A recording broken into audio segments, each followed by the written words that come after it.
As active as well as retired police officers, we all know that you can buy gear from a lot of different places, especially online. But I want to remind you of the importance of supporting companies that support law enforcement. And I don't know a company that fits the bill more than Goals.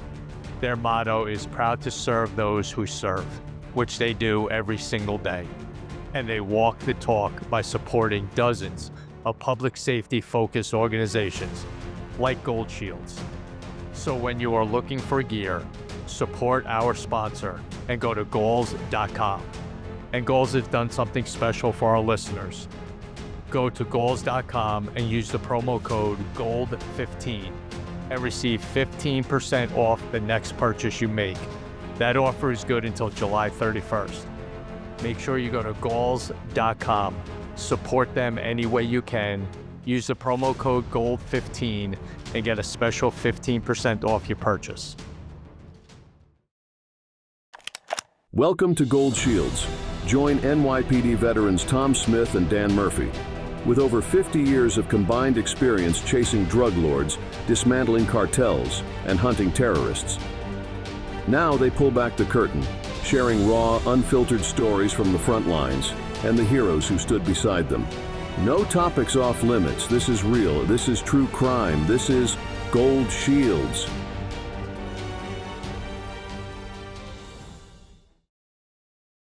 Welcome back to Gold Shields. This is Dan Murphy, along with my partner in crime every week, Tom Smith. How are you, my brother? I'm doing great, man. If it stopped raining for like 5 minutes in New York over the last, 5 months, I'd be more happy, but I don't know if you checked, but being a citizen of the United States enables you to live in any of the 50 states. I'm just saying. yeah, you're right. I know. You don't have to live there. I know. You're right. I'll take that under consideration. Yeah, talk please to do. talk to the boss about that because I ain't making that decision. No, I know the bosses, yeah. So Today, Tom, we're excited. This is really going to be a lot of fun and a great show, and I can't wait to learn more about this young man. Very impressive young man.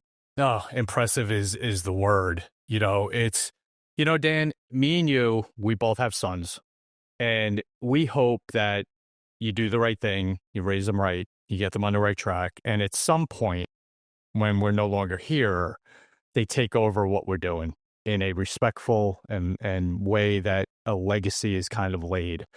And our guest today, Colton Kyle, has done just that. And some of you may recognize the last name. He is Chris Kyle's son, American Sniper. We had Taya Kyle on at the beginning of this year. That was a absolutely outstanding show, and she is one of our favorites for sure. Amazing, amazing woman. But, we're going to talk about today. Yes, we'll talk about Chris's career, and what he did and the impact that he made. But we're going to talk more about a dad than anything. And I think that's important to all of us, that as much of a life you have doing what Chris did and having to do it on a military level, there's another world that he was involved in. And that was so much with his faith and his family. And we're going to get into all that with our very, very special guest, Colton Kyle. Colton, it is an absolute pleasure and honor to have you here today, my friend. Thank you. I'm honored to be here. I'm looking forward to this. Well, when Tom first told me that we had secured your time, which we know is valuable, you're a very busy young man, I was very, very happy. I said, I really would love to just ask Colton a couple of questions about what it's like to be Chris and Taya Kyle's son and what it's like to grow up in that environment. But first, let's go back a little bit. Let's just talk about your dad for a minute and your mom. Growing up with them, tell us about your dad, what kind of dad he was, all that stuff. I think I already know the answer, but I'm just curious. I want to hear from you. Yeah. So kind of as you're explaining it to me, he was just dad. I didn't see his military achievements. I didn't see his professionalism. In fact, I saw quite the opposite. When he was at home, he was definitely a jokester. Him and my mom had a crazy prank war that would go on back and forth. He was incredibly playful, incredibly loving. And I remember watching an interview of his one time, and he says, the things I want to be best at essentially is being a good father and husband. And I think that's how I felt. I know a lot of people can feel like they don't, um, like their parents' career takes priority over some of the time that they get to spend with their children. And I didn't feel that way. I know that he wasn't home all the time, but I felt so close to him when he was at home and so loved by him and my mom. And their marriage was excellent. It was a beautiful thing to watch and to be able to want to emulate going forward in my relationship. So as far as father, incredible. And that's what and that's what a lot of people don't understand, and that was why it was important. I think after having your mom on and telling that story, which is one story in and of itself, that's why we wanted to have you on, because of the separation of lives that someone in the military, not just your dad, a lot have to do. You have that switch that you have to shut off. And your explanation of him is great, of a jokester and just loving. And every picture that you see of you and him when you were little, everyone's got a smile. Everyone's joking. Everyone's got a smile in every single picture of your family. And that's what it's all about. I think you were 8 when the tragedy happened. When, like, 8 is young, but you do have a recollection of just the great times you had with him. When did, like, kind of the stories start from your mom or readings that you did, and kind of getting a glimpse into the other life that your dad was involved in? Um, my mom made it a point not to lie to us ever and not to keep anything from us. And so naturally, there are things that you wait to tell your kids, no matter who you are, which makes 100% sense. But she was very open with us and she treated us like adults from an early age, or she talked to us like an adult from an early age, which I've come to appreciate more and more as I've grown up and see the kind of impact that has on the relationships that I have. And especially seeing my peers and their ability to have mature conversations, whether that's good or bad.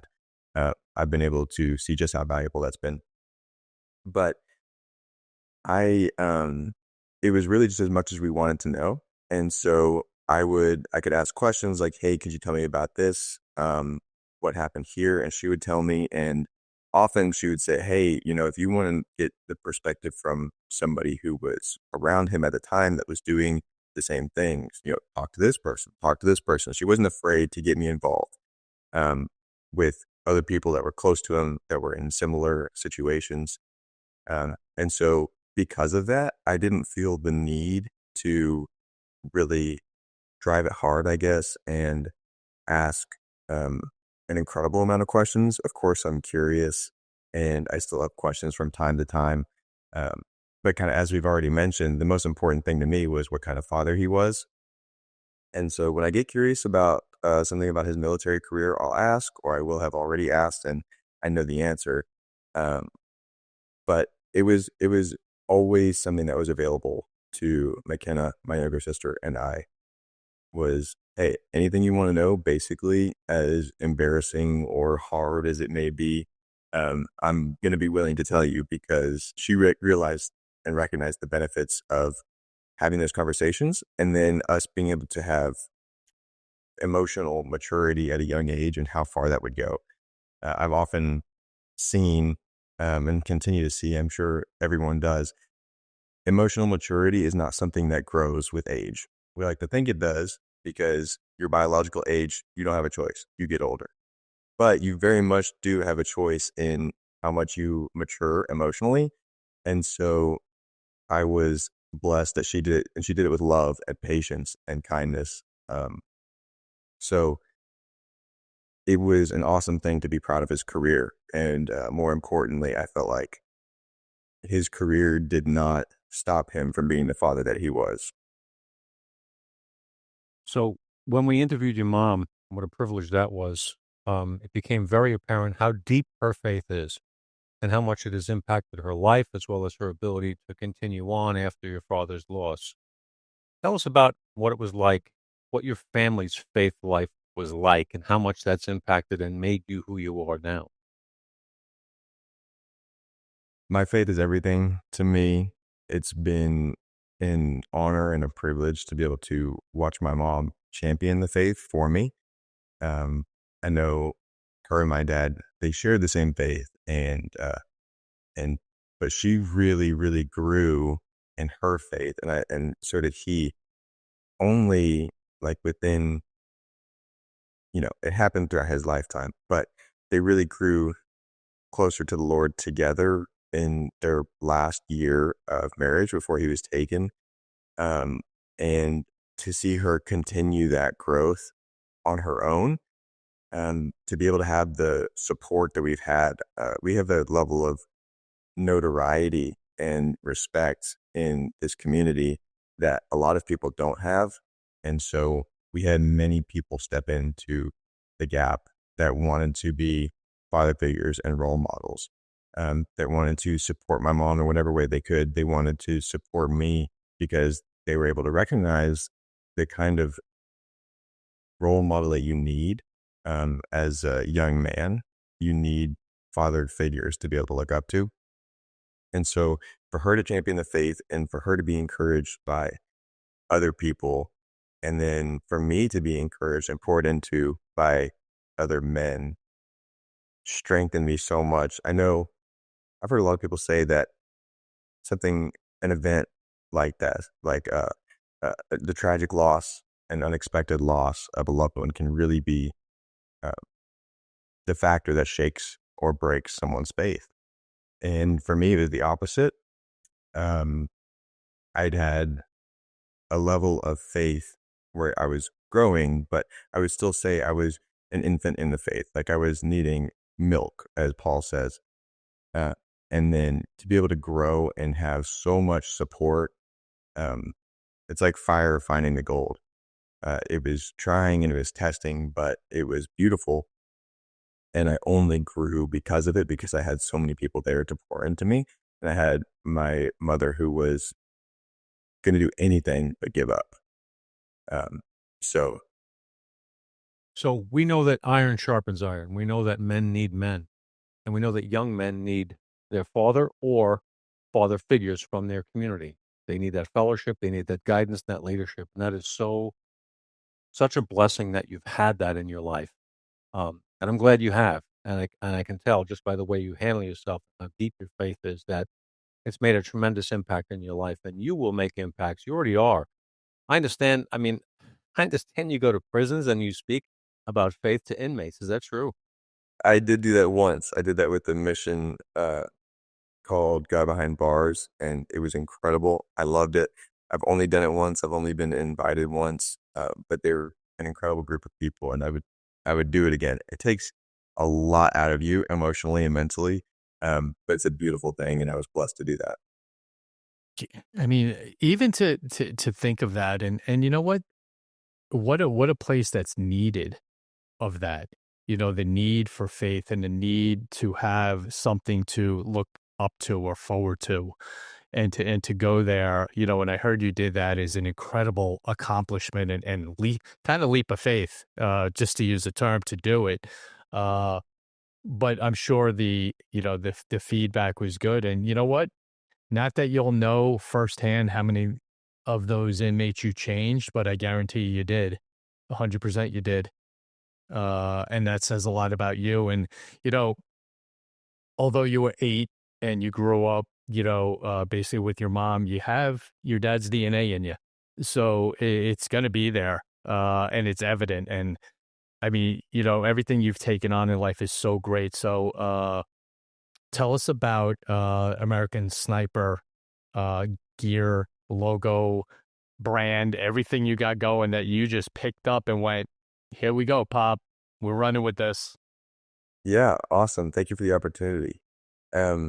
So my mom had the IP for what is now the brand.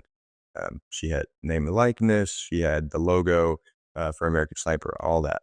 And with IP law, you have to use it to a certain extent in a certain period of time to be able to keep it. And so she did a little bit above the minimum to be able to keep it, so that if McKenna or I wanted to use it as a brand, and as a legacy, then we had that opportunity.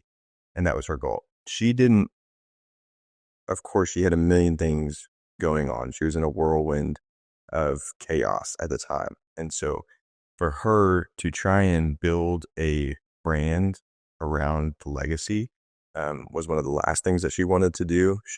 I know that she's shared with me, she doesn't feel very entrepreneurially inclined, as well as she's seen people carry a legacy well, and then she's seen people use a legacy for selfish ambition. And she didn't want to come off that way. She didn't want to risk that. And so it's a very individual thing. Of course, you can't label anything across the board as one or another, but she didn't want to risk that, as well as she didn't feel good at it. She didn't want to do it, but she would do enough that if McKenna or I wanted to do anything with it, we could. All that being said, after about my junior year of high school, I started to realize maybe I don't want to go to college. Maybe I want to go this entrepreneurial route, because I'm a very logical and analytical thinker. That is 100% the way I'm inclined to approach situations. And I believe that lends itself to entrepreneurship and having, like I said, this unique position where I have so many God-fearing and wise people around me that are willing to support me in this journey. I wouldn't advise it to everybody, but I felt like I had the opportunity. I don't need to go to college right now. I can go ahead and step out on a limb, step out in faith, and do my best to steward this brand well and grow it well. So I've been doing this for by the end of the summer, it'll be 2 years running the American Sniper brand. It's basically just me. Like I said, I have mentors that I ask questions. I have friends that I can say, hey, can you help me with this? Can you help me strategize on this? But other than that, it's just me. Of course, I can ask my mom questions like, hey, what did you do in the past here? And what she does, she runs the foundation mostly. And so I'm sure you guys would have talked about the foundation. It's wonderful. I support it wholeheartedly. I've seen the effects of it. And so I support the foundation through American Sniper. But a lot of people don't quite understand, and I completely get that. But essentially, American Sniper as a brand is being run by me, and then the foundation is being run by my mom. And so we support each other, but we don't co-mingle. I don't have a hand in the foundation. She doesn't really have a hand in the brand. And so American Sniper, I'm like, I need, why am I doing this? One. And what do I want this to become is two. And so those are the two biggest things for me. One is because of the legacy that he started and a legacy that I want to carry. What is that legacy? I broke it down into 5 core pillars that are the, like I said, the core of American Sniper, which are godliness, patriotism, passion, service, and excellence. Of course, I could go into depth on each of those, but they're pretty self-explanatory. And so my lowest barrier to entry was to start with apparel. And so I did that. And it's a way for me to say, this is me supporting my father's legacy, carrying it forward. And then for other people, it's a way to say, I love that guy. I love that story. I love what this means. And to get a shirt, get a hat, get something like that and say, these are my values. I share the same 5 core values. And I want people to know that without me necessarily having to say anything. Now I'm expanding into tactical. So if you know of Wiley X shooting glasses, I've got a collaboration with them that's out right now, which I'm super stoked about. I think they look amazing. They've got a great story behind them. My dad wore Wiley X's when he was in the field. So there's a lot of history behind that. I'm working on now tactical backpacks, knives, flashlights, tools, things like that. That'll be out by the end of the year. So I really want to step more into the tactical space, and because I think that's where American Sniper belongs. And then the apparel is a way of essentially being patriotic and open about your faith and saying, love this guy, I love this story, I love this legacy, and I support it.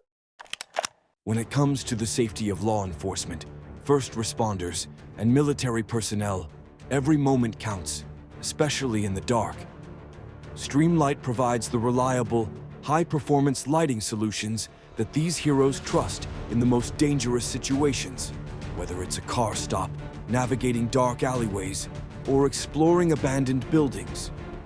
With Streamlight by their side, our heroes can tackle challenges with confidence, knowing they have the power of advanced lighting technology to guide them. From the first responders on the front lines to the law enforcement officers ensuring our safety, Streamlight is there to make every mission a little easier and much safer. Join us in supporting those who protect us. Visit Streamlight.com to discover how you can be part of the team keeping our heroes safe. Because when they shine, we all shine. Have you ever wished you could go back in time and see the events that shape the true crime cases that fascinate you?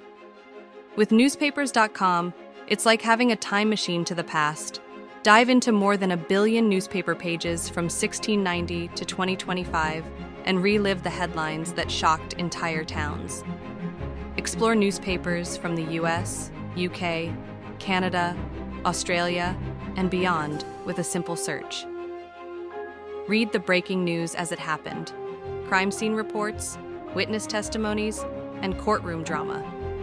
Explore forgotten clues and see how the media shaped the narrative of infamous cases.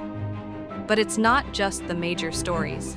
Newspapers.com lets you dig into local mysteries, missing persons reports, and the small-town scandals that history forgot. It's the closest you can get to being there when it all unfolded. So, if you're ready to dig deeper into the crimes that keep you up at night, start your journey today at newspapers.com. Use the code GOLDSHIELDS for an exclusive 20% discount on your subscription. Wow. Wow. You know, for someone your age to be so clear on what really matters in life is a testament to a lot of things, not the least of which is your parents and your faith, but also some of the struggles you had to go through. You know, you can go two ways when you have struggles and loss in life, right? You can veer into bad areas, or you can get tougher and people can help channel you into a good area. And it seems that's absolutely clear what's happened. Let's talk a little bit about the name American Sniper. Obviously, your dad was one, but the movie is what made that a household phrase, right? Tell us about your experiences with the movie. Now, I read somewhere that you watched it in Bradley Cooper's New York home. Is that true? It is true. I'm not sure how that got out. Someone must have asked him or something like that. You said it, to somebody. Oh, there you go. Yeah, so I'm the one breaking the news. But yeah, we did do that. He's a great guy. He really is. And he's faced his fair share of challenges. And we really built a relationship with him so Clint Eastwood was going to direct American Sniper. And he and Bradley, because I believe he chose Bradley for the role, he said, "You're the right guy." They came out to our house in Texas, and they wanted to get to know us. They wanted to ask us personally, like, talk about the story. We want to build a relationship with you guys. And that's the beautiful, beautiful benefit that we have of this emotional story, is that people care enough that it's not a money grab. It's something to steward well and really invest in because it means something. So we're incredibly grateful for that. You know, countless stories of legacies being taken advantage of, and this was not that at all. So we built a relationship with both of them, and Bradley is a great guy, and he invited us out to watch it for the first time. And so McKenna and I had not watched it prior to that. I'm trying to think of how old I was. I'm going to guess around 15 or 16. I honestly can't remember exactly. And so that would have been close to 6 to 8 years of not having watched the movie. And we just didn't desire that, really. We knew it was going to be emotionally charged. We knew it was going to be heavy. And we knew the story. We knew how it ended. We didn't necessarily want to be reminded of that. But it was a great opportunity for us to do that privately with just our family. And then Bradley, I know that he's got a lot of emotion around stewarding that role. And we're very grateful for how seriously he took it and the impact that it's made on him. I know that he talks about it as somewhat of a spiritual experience, which is a beautiful thing. And which, of course, I believe in spiritual things as well. So it was really a special moment. And I remember at the very end of the movie, and it goes black, and we're just sitting there crying, basically, like all four of us. I know that McKenna and I are breaking down.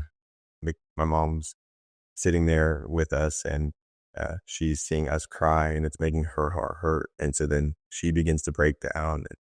And like I said, very emotionally charged. So Bradley's got, I can't imagine what's going through his head watching this family that he played their father, knowing how it ends. I mean, there's so much to unpack right there. And so then he begins to break down as well.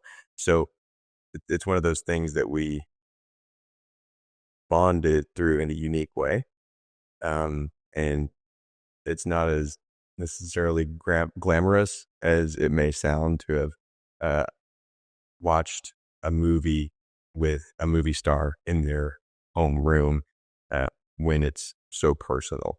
But that's exactly what it was. It was personal. It was very kind of him to invite us out there. And it was, we enjoyed that time. You know, I've heard nothing but great things about him, especially the role that he took on portraying your dad, and the responsibility that he felt in interviews that I've seen him do, the responsibility that he felt to do it right and to have you kind of approve it. And I'm glad you got into the emotional part of it, of you, McKenna, and your mom and Bradley also, because, you know, I think we asked your mom this, if we've asked other people who've had movies about things they've written or whatever. And to read something is one thing, or to hear a story is one thing. To watch it is a whole nother world. To actually take what you've heard and learned and read and watch it on TV. And Bradley was so believable as your dad. I could imagine you looking and not seeing your dad, but it's Bradley, you know, and what that must have been like. And, you know, hats off to him for having you there to experience that all together, not just, hey, go to a movie theater and watch it, you know, come here, or, you know, I give him a lot of credit for that. Don't know him, would love to talk to him, but it's, you know people, and you hear so many crappy things about celebrities these days. And then when you hear a story like that, kind of, okay, there's good people out there. There's good people in Hollywood. There's good people in the world who actually care about what they're doing and the impact that it makes. So hats off to him for sure.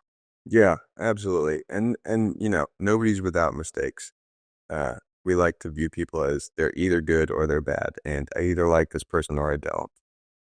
And unfortunately, that's just a result of fame and being able to see what's presented by someone and not being able to see the rest. And it's important to take things like that with a grain of salt one way or another. You know, this person, no matter how much I may disagree with them, has great traits, I'm sure, and they've done great things, and vice versa. And this person that I think is great has made mistakes and done things that I'm sure I would disagree with. And so to keep all that in mind is important. I do remember specifically about Bradley as he was preparing for this role. I know obviously he's talked a lot about bulking up for it and the training regimen and the physical aspect of that, the beard, the hair, all of it. And it's really, really impressive how much alike he looks to, or looked to my dad at the time. And I remember him talking about his experience and sharing that when he was preparing for the role, he felt as though Chris was with him. He truly felt it. And my mom and others would say that some of the way that he would speak at times, some of the mannerisms were so much like Chris, it was eerie almost. And then he said when he finally finished wrapping up the movie and when it was all said and done, he felt like this presence had left him, like, okay, my job is done here. Which really speaks to the emotional and spiritual effect that it had on him, which is really cool. I know a lot of people appreciate the role that he played, but not many people understand just how personal it was for him. And for your family as well. I can only imagine what it must have been like to sit there and watch it with Bradley Cooper at that moment, watching the world, watching your life unfold, your dad's life. So the work you do now with the American Sniper apparel line and tactical lines and stuff, what where do you see yourself going professionally? Because I'm sitting here and I'm talking with a young man who is so impressive, who honestly, I mean, could I think the world is waiting for you somehow. We need people like you, whether it be leadership in Congress or the Senate or in different areas. I see amazing things for you. What are you looking at for your own future besides the apparel company, which could go on for many many years, and I hope it does. Yeah. I just see so much in you that's so special, and I hope you continue to channel it in a godly way as you are for the benefit of others. Is that something you're thinking about? Thank you. I appreciate that. I'm honored to hear you say that. Yes, I do think about that often. I was talking with my family, with my mom and sister, um, just last night, I think it was. I was talking about specifically looking at my life and situations in my life from a stewardship perspective. I know I've used that word a number of times already just in this podcast. It's because it's been heavily on my heart recently with physical gifts, mental gifts, spiritual gifts. I want to view my life as though I'm being a good steward of whatever the Lord has given me. And so when the Lord gives me an opportunity for relationship building, for evangelism, or for um, testing my discipline and my strength in martial arts training or whatever it is, I want to be a good steward of that, because that reminds me at the end of the day, none of this is mine to own. This is just mine that I'm essentially managing for the time being. And so the Lord has given me a platform, I believe, and this is not from a place of arrogance, but I believe that He's given me the ability to speak and communicate clearly and effectively. And so I want to be a good steward of that. I don't want to throw it away. And instead of looking at it as an opportunity for me to have more eyeballs on me or more influence, but I want to look at it as, how can I use what the Lord has given me to further His kingdom in the best way? I'm not necessarily interested in politics per se. I'm not going to rule it out. Who knows what God has for me in the future? But I'm very passionate and have been for a long time about apologetics. Are you familiar with that term? Awesome. So if any listeners aren't familiar, I can just give a quick breakdown. But if you look it up, it's going to tell you basically it's the logical or reasonable defense of your faith. And so you can be an apologist of any faith, especially my belief would be a Christian apologist. And so, like I said, very logical, very analytical. Why do I believe that Christianity is the truth? And this is not appealing to theology necessarily. It's not appealing to who God is as a person, but it's appealing to, if you're looking at the world from a logical perspective, how would you end up with the conclusion that Christianity could be true or would be true? And how does that compare to other religions?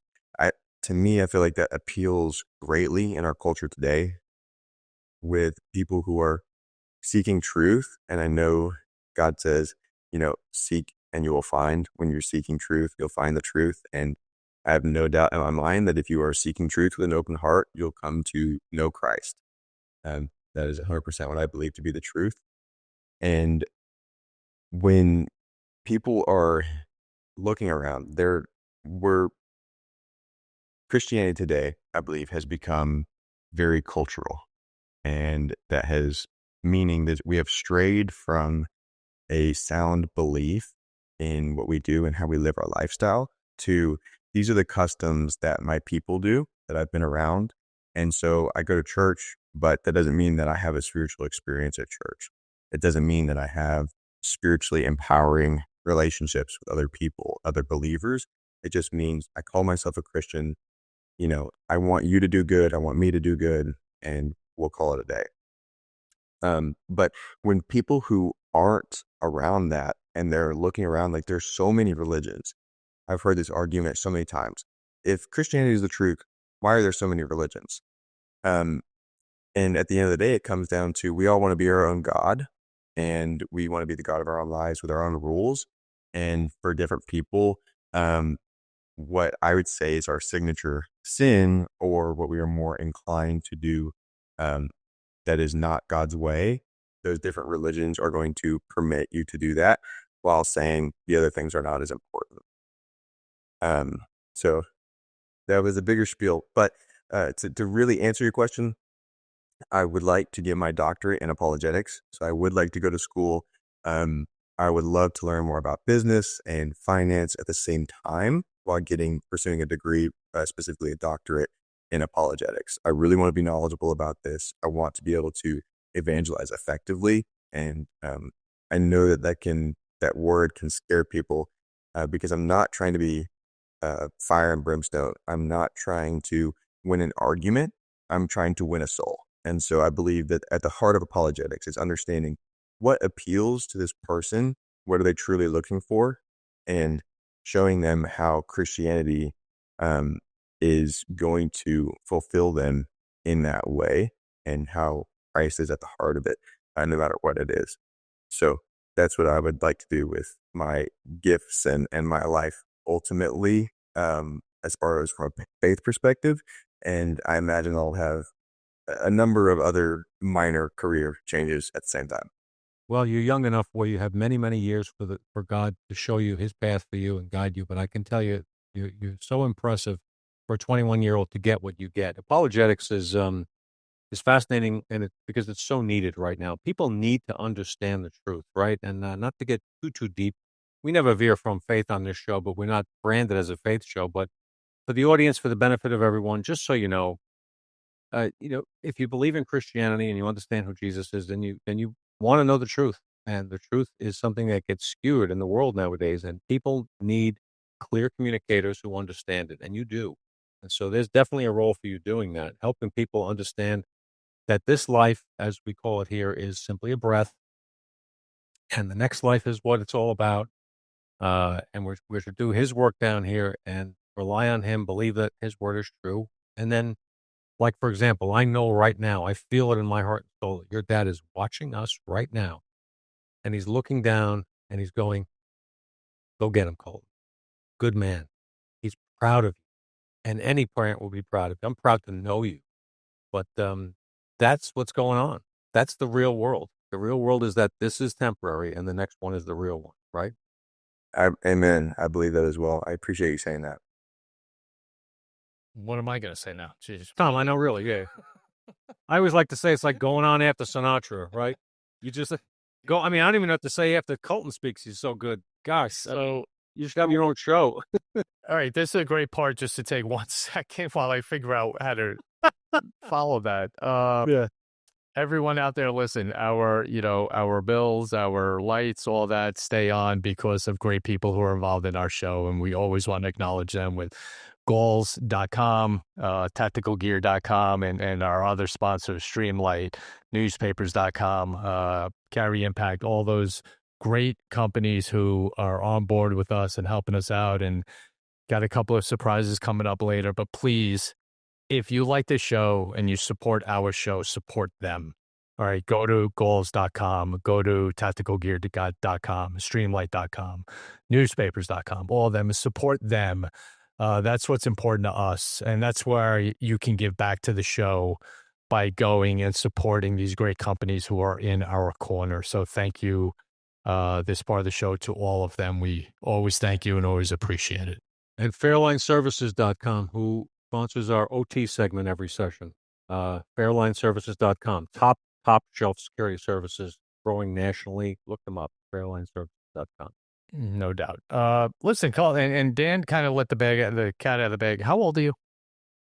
I'm 20 right now, and in September I'll be 21. Okay. We have not, for years, Dan, had a 20-year-old on our show. This 20-year-old is one of the most impressive people we've ever had on the show. And I ain't just saying it because we've spoken. No, I'm telling you. We're close with your mom. We talk to her often. And I'm not saying that. I said it to you the first time we spoke. And I actually called your mom. I think a typical move, like have a conversation with the kid, call mom.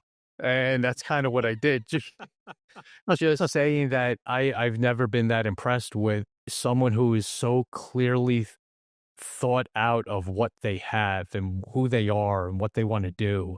And it is beyond impressive, man. And you have your own legacy that, like Dan said, is going to be there. You are a role model. You're going to be a role model if you're not already, because there's so many people who are looking for someone your age to line up with, because it ain't there. It's not. And if they are, they're not the role model you want your kids looking up to. And you check every box. Hey, we're all human. We all make mistakes. We got it. But the difference in you is in your heart. It's not a slogan. It's not a logo. Everything you say and profess and want to put out there to make this world better is from your heart. And that is what we need more of in this country and in this world. And your next steps are going to be very, very impressive, my friend. And, just to tackle onto that for a second, not to cut you off, Tom or Colton, but we live in a world, and it's sad, we live in a country where so many people your age can't get out of bed in the morning, are unmotivated, don't know what they want to do with their lives, don't have a clear vision of anything, don't have a work ethic, are entitled, are spoiled. And this, I'm not trying to put down American people in general. I'm just saying it's true. And it's sad. COVID didn't help them. None of that helped them. But here we are sitting and talking with you, and we're blown away by who you are, what you believe, how firm you are in it. And I'm excited to see what God's plan is for you as it rolls out through your life. And I hope I live long enough to see more of it, because I just turned 28 last week, and I'm getting a little, tired at the end of the. It's not funny, really. I have socks that are 28 years old. But at the end of the day, God's plan for you is going to roll out in a very special way. The both of us can feel it. I mean, I can't wait to stay in touch with you and see what other things you get involved in, because you're going to make a really big impact on this world, my friend. Thank you. Those are very kind words from both of you. I'm honored. I really appreciate that. I think, to your point, Dan, I think the Western culture, especially America, would become slaves to comfort, just like we become slaves to sin, and or how we're born slaves to sin, and we need the freedom from that. And as I've said, no, I won't stop saying, but I believe that Christ brings that freedom from the slavery to sin, the slavery to comfort, and we've made our bed, now we got to lie in it, basically. We build businesses entirely around how to provide more comfort, less work for ourselves, and we've come to the ideology that that's a good thing, that it allows us to do more of the things we want to do. And really all it does is it allows us to slave away more at jobs that we don't love, so that we can pay for more things to bring us more comfort, to repeat the cycle, to allow us to work more. That's kind of how I see it. And it's very unfortunate, because there's a beauty in toiling for things that bring you fulfillment. And that's what the Christian faith is. It's very uncomfortable. You're always called to be doing things that you don't feel inclined to do because of our sinful nature, because of our flesh. And we have to every day decide to wake up and battle that flesh and pursue sanctification through the Spirit. So I 100% agree with you. It is sad. It's difficult. And I definitely want to be a light. And I definitely want to, as Paul says, imitate me as I imitate Christ. And so anytime that I'm wanting eyeballs on me, it's so that hopefully I'm being the best image bearer of Christ that I can be, so that people are really looking to the true source, because I can bring encouragement and I can pass along a word of wisdom. But I'm not going to be the one to follow. And I just want to point other people to the one to follow. Patriot is a premium whiskey hard seltzer. We've carefully crafted 4 flavors that not only taste exceptional, but can be enjoyed on any occasion, anytime. We're committed to giving back 5% of all profits to the core groups we call the backbone of America. We are proud to help those who serve our great country. This is America's Seltzer, the brand that stands for quality. Looking for powerful defense without the mess? Meet Impact, a revolutionary line of chemical irritants designed for law enforcement, military, and personal protection. With no blowback, no cross-contamination, and easy cleanup, Carry Impact delivers unmatched stopping power without the hassle. Whether you're in the field or on the street, safety should never be compromised. Protect yourself with the next generation of defense. Carry Impact, stopping power, redefined. But that's what we need. That's what we need. We need that leader. We need that. Come on, let's go. We need that, and I think you're on the path to do that. We haven't really put you on the spot today, and I'm going to, in a good way.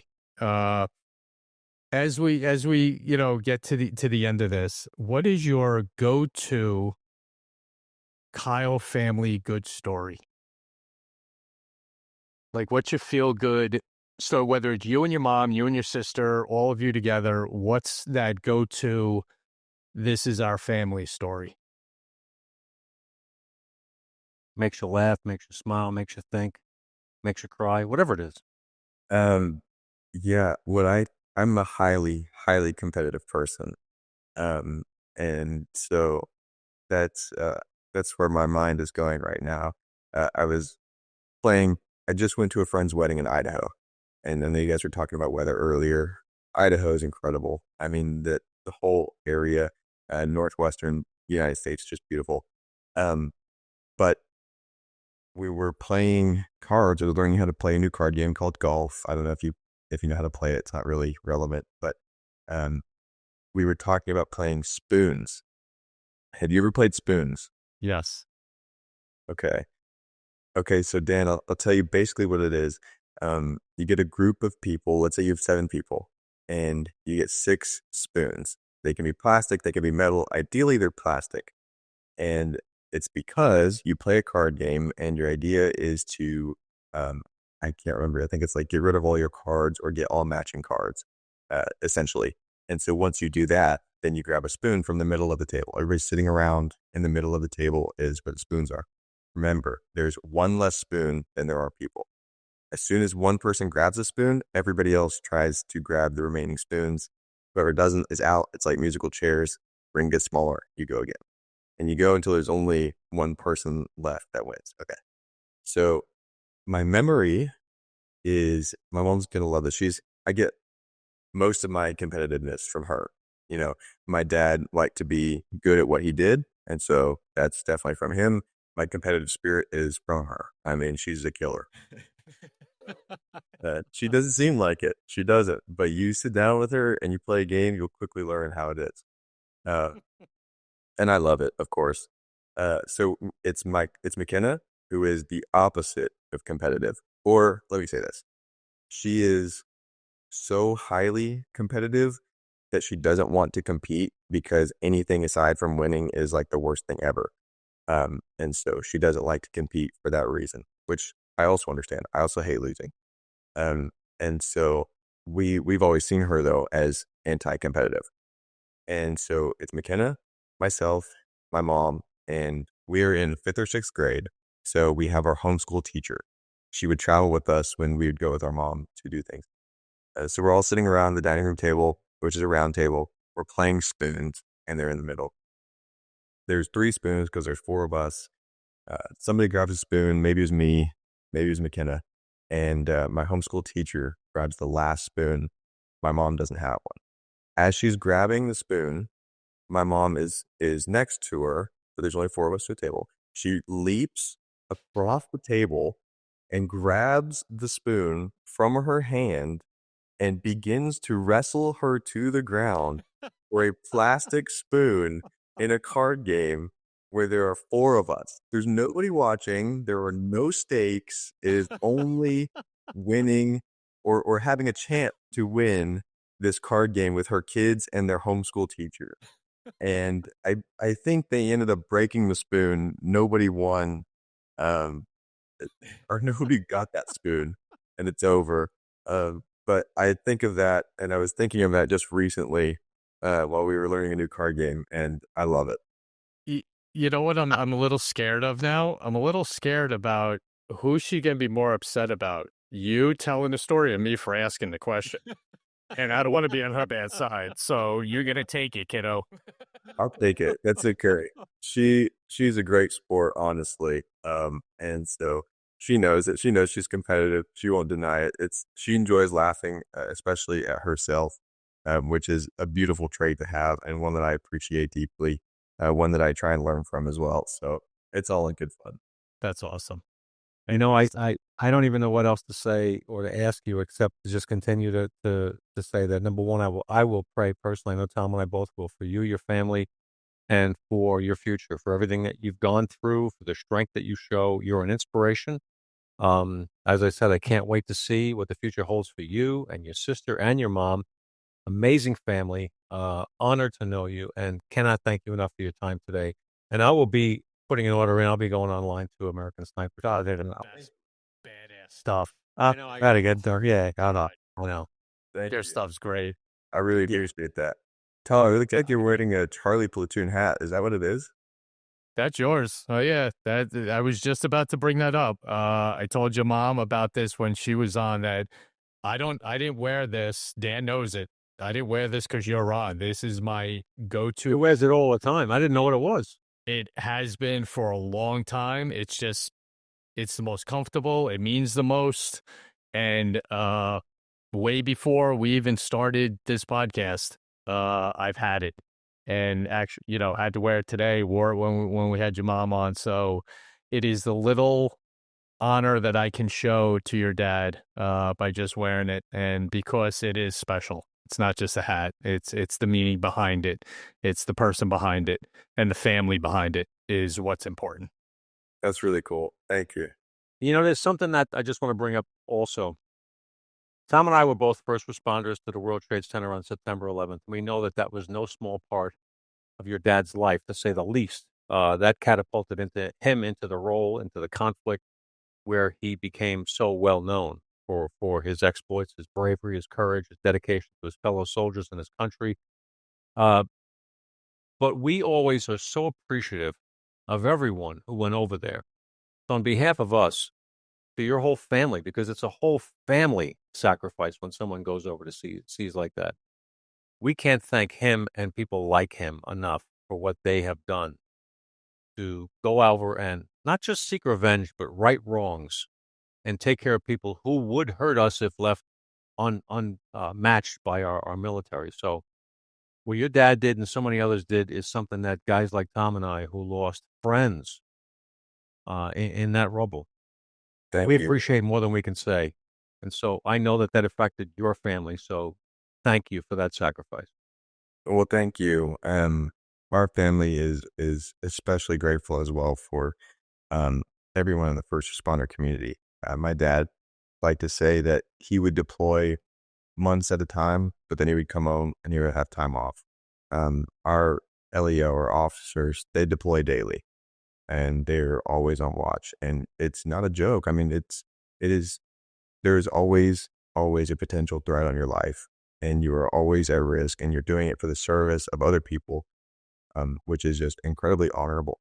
And we're very grateful. We know that there's a lot going on right now, especially in America, on our home turf, wars that we're fighting here that we shouldn't be fighting here, but we have to be. And so, yes, it's a beautiful thing knowing that our military sacrifices so much for us to fight elsewhere. And it's a beautiful and sad thing when we do have to rely on our everyday deployers here on U.S. soil. Yep, a lot of parallels there, and whoever we talk to always have each other's back. A lot of similarities in what we all do, but the main thing and the main point is that we got each other's backs. Just to go back to my hat for a second, I do have a plan with this hat that I'm not going to tell you yet, but if there is a plan, that I hope to accomplish one day. And I hope it's to wash it. no, can't wash. What's wrong with you? Clean it out somehow. You wear it all the time. Come on. There's a plan with it. Leave me alone. But listen, Colton, like I said, this was one of the most impressive interviews we've done with someone who meant a lot to us, who means a lot to us and your family. And thank you so much for what you're doing and what you continue to do. And everyone out there, AmericanSniper.com, go to it, support them, buy stuff, anything. It's important. It's not just a website. It's not just merchandise. There's a legacy and feeling behind it. Patriotism, faith, all of that is all in this website, and it's merchandise. It's not just a couple of shirts and a hat. Support this family. Support Colton, AmericanSniper.com. Please go to it. Check them out.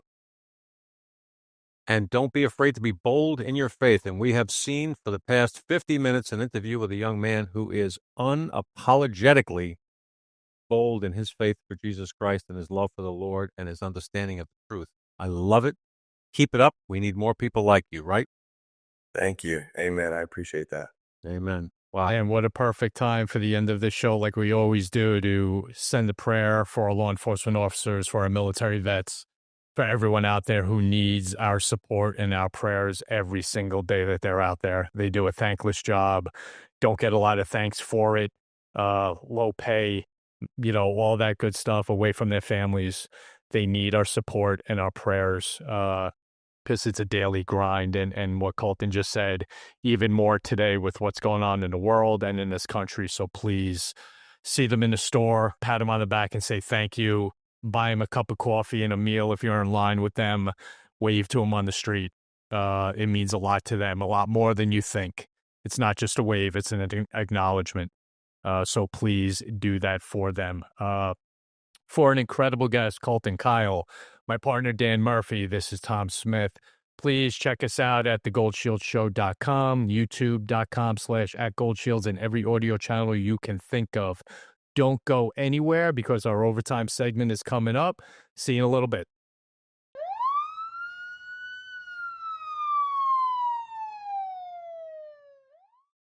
All right. We're back with the overtime, the OT. All cops love overtime. Tom, what's one word you could use to sum up that young man? Impressive. I mean, there's probably 5 I could come up with, but it blows my mind that kid's 21 years old, or 20. He's not even 21. You're right. It is his, it's not even, how do I say this? It's not even what he is, or it's his acknowledgement of everything he's got and the way he articulates it.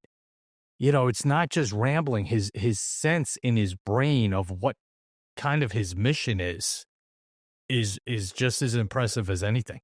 Yep. He's clear. He's getting clearer every day on what his role is in life, what God's plan is for him. And he's constantly looking for God to tell him that. And yet he recognizes at the age of 20 that he's a gifted communicator. And he is. He's a naturally gifted communicator who is so decent and so honorable in so many ways and had it rough. He's 8 years old and he lost his dad in a horrible, tragic way. His dad, who was away a bunch when he was really small, serving our country, did not have it easy. But I tell you, a tribute to Taya, his mom, is how well he, and I can imagine his sister is the same way, were raised. Yeah, I'm just going to say that. Yep. It's 8 is that age, of that kind of loss when you think, yeah, this is how it is every day, and going on with laughing and joking, while Chris was home and all that, and then it's over. And like you said, I was just going to say it about Taya, we want to talk about raising an absolute strong, faithful, patriotic young man. And like you said, I'm sure McKenna's the same exact way. That's some job to do because like you just said, that family could have taken a dramatic left-hand turn and just been whatever. Oh yeah. With what happened, just kind of faded away. And the complete opposite happened. I think there are a lot of stories out there, and I can attest to a couple I won't get into right here, of families who've had difficulties, significant difficulties, and have fallen apart under the weight of the stress and pressures of those difficulties. And then you've had families who have thrived and come through them stronger. And one of the common themes is faith, leaning on that through tough times. And you can tell this family did that, and look at the young man he is. And I know his dad, I know Chris is looking down at heaven right now, and he's beaming, Right. smiling. The way we know Chris, and we never met Chris. We've never spoken to him, but just by all accounts and descriptions, he's up there going, "Hey, you're damn right, you're like this." Yeah. You better be doing this. You better be honorable. You better be, respectful and patriotic and all that. So you got Taya, that was a great story. That was, It's so funny. and I just actually, while we were doing the show, I'm like, all right, we need, how we end in this, or what are we going to ask? And I'm like, you know what? See if we got a good story. It's just going on in my brain, which we both go throughout the whole show. And I'm so glad I asked it, because if you know Taya like we do now, and talk to her, the vision of her diving over a table cracks you up. Because she's so composed. Right. Yeah, Right. so Just that vision poised. is a riot. It is just something. And I'm so glad he shared that kind of, that type of story with us, during the show. That was so cool. And the other one about watching American Sniper for the first time with Bradley Cooper in Bradley Cooper's home, and all of them feeling that they could be as emotional as they were, because the whole world gets a glimpse into your family life through a movie like that, and about your dad and your mom and even you as kids. And this kid, since he's 8 years old, I hate to call him kid, he's a man, but since he's 8 years old, he's been in the public eye. He's had 1 million people come at the family, some with great intentions, some with probably not so great intentions. He's had to navigate through that. I tell you what, man, they're a special family to come through it the way they are. It's just an honor to even get a chance to talk to them. Wow. It's a glimpse into a special family that, is rising above, what could have been, and becoming significant and special, and putting good stories out there, and a legacy that should not be forgotten. And they will all be united. They'll all be united on the other side with God in heaven. That's what Chris is. And they know that. Deep faith tells you that. You know how this story ends. No doubt. And really, everybody, AmericanSniper.com, there's some great, the merchandise, books, accessories, everything that's there is so top level. Yeah. Going there right after the show. Yeah. Make sure you get on that, please. When you set these up, Dan, none of us, me and you, never know how a show is going to go. We don't. We get someone cool, great. It's lining up to be cool, but we don't know until it's over. And to have a 20-year-old young man on, and at the end of it be blown away by that, is something we're not going to forget. Nope, not at all. Not at all. Wow. This is, very, very, very memorable discussion for us to have with this young man who we know is destined for great things in this world, but by his own admission, not for his glory. Oh, no. And you can tell that. That's not even a line. You can tell none of this, AmericanSniper.com, his fate, talking in prisons, all that stuff has nothing to do with him. You could tell that. It's just, all right, I need to do this because of A, B, and C.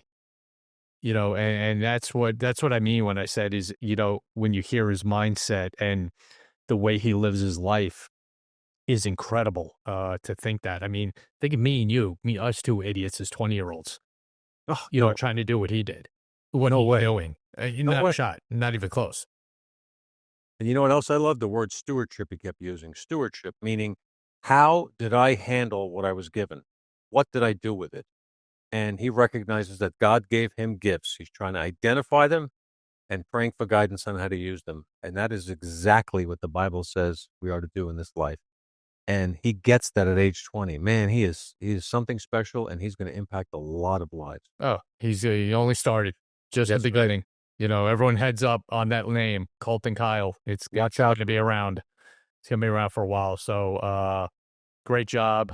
Glad we had him. Glad it worked out. Thank you to Taya for actually hooking it up and getting this done. The request put into her, she jumped right on it.